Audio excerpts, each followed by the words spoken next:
I freaking love Battlefront. It's probably my favorite video game franchise of all time. I have the original for PS2, I have the second game for PS2, I have another copy of the second game for PS2, and a hard copy of Battlefront 2 2017. I have the originals on Steam, the EA 2015 version, and a copy of Battlefront Elite Squadron for DS, which I'm probably going to replay soon because I never paid attention to the story. Hundreds of hours sunk into the various versions of this game, not counting the easily additional hundreds of hours on the PlayStation 2. And I remember fondly back around 2008 hearing rumors about Battlefront 3 and the new additions it had to offer. Obviously updated graphics, and the addition of new game mechanics, mainly ground-to-space battles, which I could not wait for. But of course, it got cancelled. Even though we began to see trailers for it, which just got the hype even higher. Online forums were going nuts with people anticipating more information, but it never got finished. And while EA's renditions of these games weren't exactly what we were looking for, the 2015 Battlefront in particular, the 2017 Battlefront 2 has come an incredibly long way. There was the whole microtransaction controversy very early on, but after years of updates and changes, it's a pretty darn good game. I still find myself going back to it constantly. But of course, I still have a soft spot for the originals. And there's been a ton of talk for the last few years at least, with people wondering whether or not a true Battlefront 3 is in the works. And I get it, the Battlefront name is huge to some people. Trust me, I don't pre-order games, but Battlefront 3 would be the exception. Which means now I gotta stop and look at you for a second. You.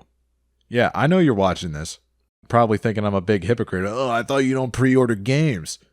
Listen, you have your one exception, and I have mine. If Battlefront 3 suddenly got announced, I would pre-order that in a heartbeat.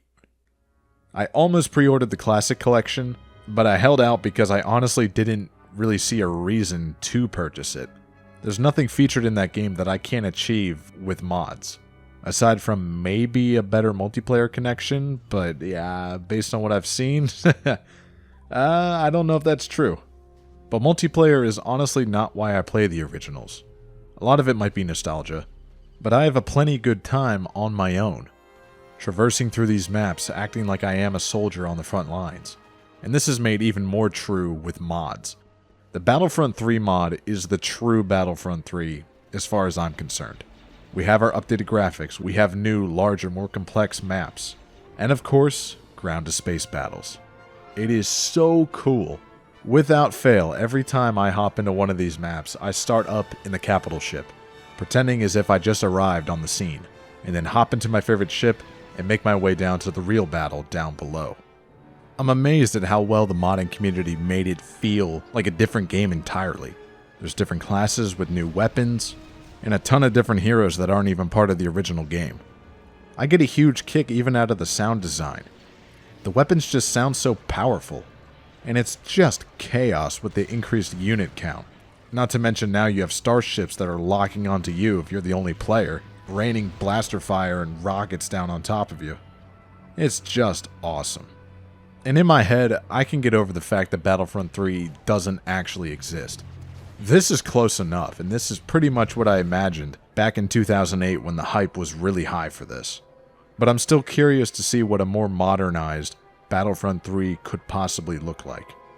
But even if it never sees the light of day, I'm still satisfied with where the Battlefront name sits today. And even though the EA games had a really rough start, I know one day I'm going to look back on the 2017 Battlefront 2 just as fondly as I look back on the classic Battlefront 2.